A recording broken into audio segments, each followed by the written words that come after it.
Learn about another voice and culture of Taiwan with We Love Hakka. 现在就让我们一起加入客家风情，大家来讲客家吧。Suao Town is a major fishing port in Yilan County. Its name derives from the town's founder, Su Shiwei, who led a team of immigrants to the area during the Qing dynasty. Although Hakka culture in Suao is not obvious, the descendants of Hakka in Suao still pass on Hakka culture through a Hakka Cultural Museum. 宜兰县苏澳镇地名的由来，是为了纪念开拓先贤苏士伟，而将他的姓结合了港湾的澳，因此称这个地方为苏澳。苏澳的客家色彩虽不明显，但朝阳社区的客家后裔为了文化传承，成立了客家文物馆，让后代了解先民开创的艰辛。Hi, welcome everybody. It's time to talk about Hakka here on ICRT.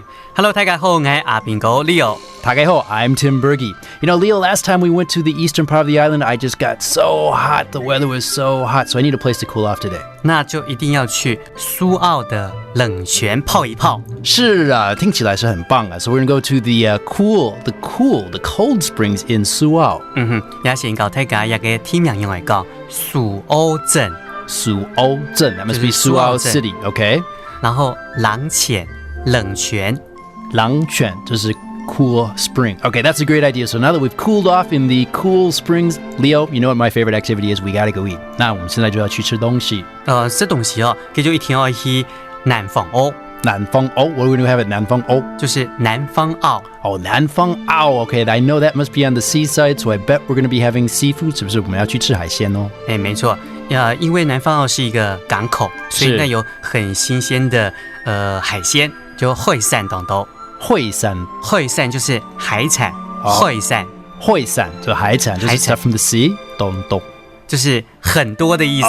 很多。Okay, that's because it's a fishing port, so of course there's a lot of seafood there. It must be very fresh too. 应该是很新鲜的，所以应该很好吃。我唔知。那我宜蘭當有名嘅東西叫羊羹。羊羹是什麼？羊羹的客家話叫油炕。油炕，但是我还是不知道羊羹是什么呢？你要不要猜猜看？我不知道，羊羹听起来应该是羊肉的什么东西呀？这个跟羊肉完全没有关系。那怎么有羊这个字呢？